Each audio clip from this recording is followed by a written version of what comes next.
watch this topic in Hindi, skip the video to 2 minutes and 52 seconds. Hello everyone, welcome to another episode of Legal Update. Today's topic of discussion is reservation and promotions under Article 16. First, let us see why it's in the news. Recently, the Supreme Court in the case of Bihar State Electricity Board and others versus Dharamdev Das reiterated that the promotion shall be effective from the date on which it is granted and not from the date when a vacancy occurs on the subject post or when the post itself is created. Let's look at the background of the case. In this case, the respondent, who was physically challenged and belonged to the scheduled caste category, was appointed on 14th May 1976 of lower division assistant, and during his 29 years of service, the respondent was granted 5 promotions. On 26 December 1991, the board passed a resolution determining the Kal Avdhi for different category candidates for promotion. The board rejected the respondent for seeking promotion to the post of Joint Secretary with effect from 29 July 1997. Subsequently, the respondent moved an intra-court appeal, which was allowed. The High Court directed the appellant to promote the respondent with retrospective effect. Against the High Court decision, the appellant board moved the Supreme Court. The court observation was as follows. The bench, comprising Justices Hima Kohli and Ahsanuddin Amanullah, determined that the respondent employee was not denied a promotion, nor was there any evidence of the appellant employer acting with malafide or misuse of power. The employer's actions were based solely on administrative requirements.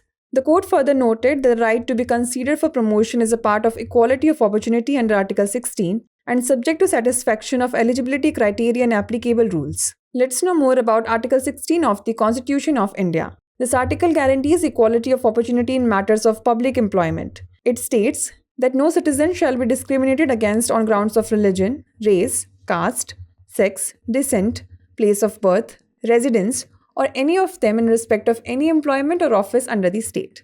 It also allows the state to make provisions for the reservation of appointments or posts in favor of any backward class of citizens that, in the opinion of the state, is not adequately represented in the services under the state.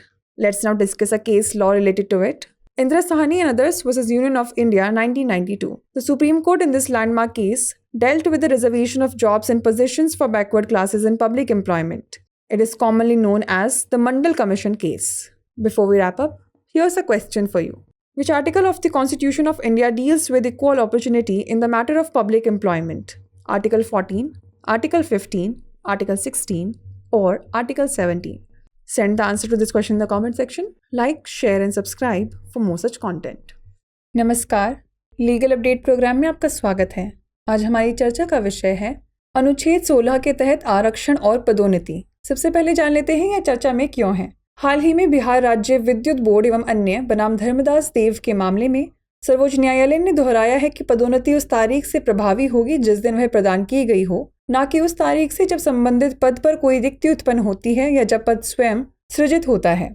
चलिए जान लेते हैं मामले की पृष्ठभूमि। इस मामले में प्रतिवादी, जो शारीरिक रूप से दिव्यांग और अनुसूचित जाति वर्ग से संबंधित था, को 14 मई 1976 को लोअर डिवीजन असिस्टेंट के पद पर नियुक्त किया गया था और अपनी 29 साल की सेवा के दौरान प्रतिवादी को 5 पदोन्नति दी गई थी। 26 दिसंबर 1991 को बोर्ड ने पदोन्नति के लिए विभिन्न श्रेणी के उम्मीदवारों के लिए कल अवधि का निर्धारण करने वाला एक प्रस्ताव पारित किया। बोर्ड ने 29 जुलाई 1997 से संयुक्त सचिव के पद पर पदोन्नति की मांग को अस्वीकार कर दिया। इसके बाद प्रतिवादी ने अंतर न्यायालयीय अपील दायर की, जिसे स्वीकार कर लिया गया। उच्च न्यायालय ने अपीलकर्ता को प्रतिवादी को पूर्वव्यापी प्रभाव से पदोन्नत करने का निर्देश दिया। उच्च न्यायालय के निर्णय के विरुद्ध अपीलकर्ता बोर्ड ने सर्वोच्च न्यायालय का रुख किया। न्यायालय के अवलोकन की बात करें तो न्यायमूर्ति हिमा कोहली और अहसानुद्दीन अमानुल्लाह की पीठ ने निर्धारित किया कि प्रतिवादी कर्मचारी को पदोन्नति से वंचित नहीं किया गया था, न ही अपीलकर्ता नियोक्ता द्वारा दुर्भावना से काम करने या शक्ति का दुरुपयोग करने का कोई साक्ष्य था। नियोक्ता की कार्रवाई पूरी तरह से प्रशासनिक आवश्यकताओं पर आधारित थी। अदालत ने आगे कहा कि पदोन्नति के लिए विचार किए जाने का अधिकार अनुच्छेद 16 के तहत अवसर की समानता का एक हिस्सा है और पात्रता मानदंडों और लागू नियमों की संतुष्टि के अधीन है। आइए जान लेते हैं भारतीय संविधान के अनुच्छेद 16 के बारे में।